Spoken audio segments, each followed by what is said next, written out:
What's up, guys? Matty here at mixandmastermysong.com. Today I'm going to show you 5 different frequency spots that I always find myself using when I'm mixing vocals. So before we get started, please make sure to like and subscribe so you don't miss any videos coming up. Let's go.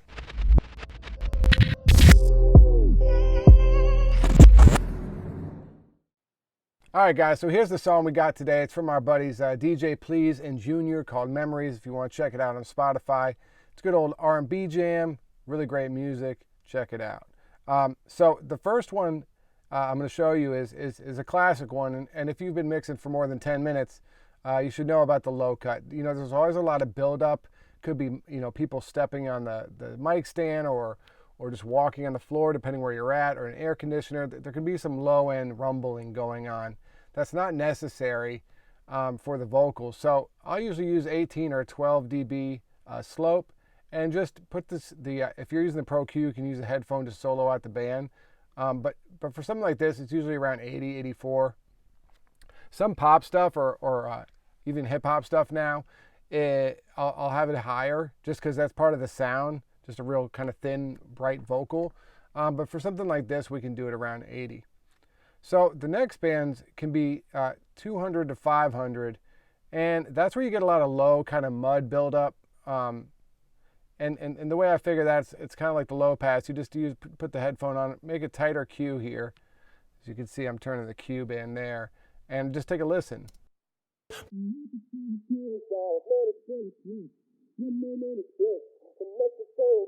On my phone. So around 474. And you can see, too, the great thing with the Pro EQ is it gives you the graphic, too, which I don't try to rely on that too much because your ears and the graphic can be different, and you always should trust your ears. But what I'll do there is a lot of times just use the dynamic EQ on here, and just to get out when it gets too strong in the build-up. But life is full of curveballs, man, it's full of twists.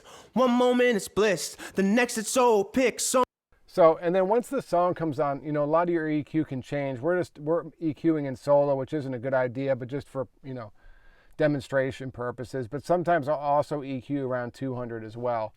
The next frequency area is where things can get kind of harsh and nasally, depending on the singer. And that's in your 2,000 to 5,000 K range. And I'll solo at that band area so you can hear what I'm talking about.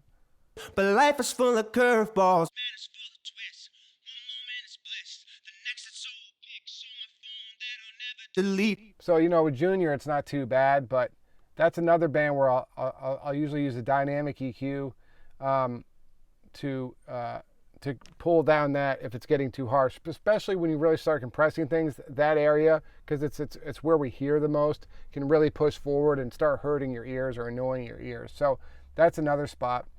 And then as far as cutting, the last spot can be around 10K. And this is just kind of like de-essing, but I found doing it a little bit with EQ or dynamic EQ, let's switch this band to a bell, can help too. And so you'll hear, I'll play you this so you can hear the 10K area. But life. Hopefully that comes through on the video. It's pretty low, but you'll hear the SE stuff. And depending on the singer, again, sometimes you probably have to crank that down a lot, sometimes just a little bit. And then last but not least, the air, the brightness, the energy, by using a high shelf and just maybe a little less of a Q there, like at least on here, a bigger, wider Q. Just give it a little shelf, depending on the vocal, you know, 6 dB, maybe 3 dB, starting at around 3 or 4 K, and that'll just kind of lift it up. But life is full of curveballs, man, it's full of twists. But life is full of curveballs, man, it's full of twists. It can really just help push the vocal out a bit more and make it cut through the rest of the music. So hopefully that's helpful for you guys. Like I said, I'm usually in those areas on just about every vocal. Every vocal is different. Everywhere it's been recorded is different, so there's no set rules, especially with mixing. And that's why I like to, you know, show you guys that presets are cool, but they're only a starting point. You really got to use your ears when you're mixing. So Thanks for watching the video. If you need your song mixed or mastered, hit me up at mixandmastermysong.com. I also have a course where I mix a full song and go over all my mixing philosophy on the site as well. If you want to check that out, I'll see you guys next time.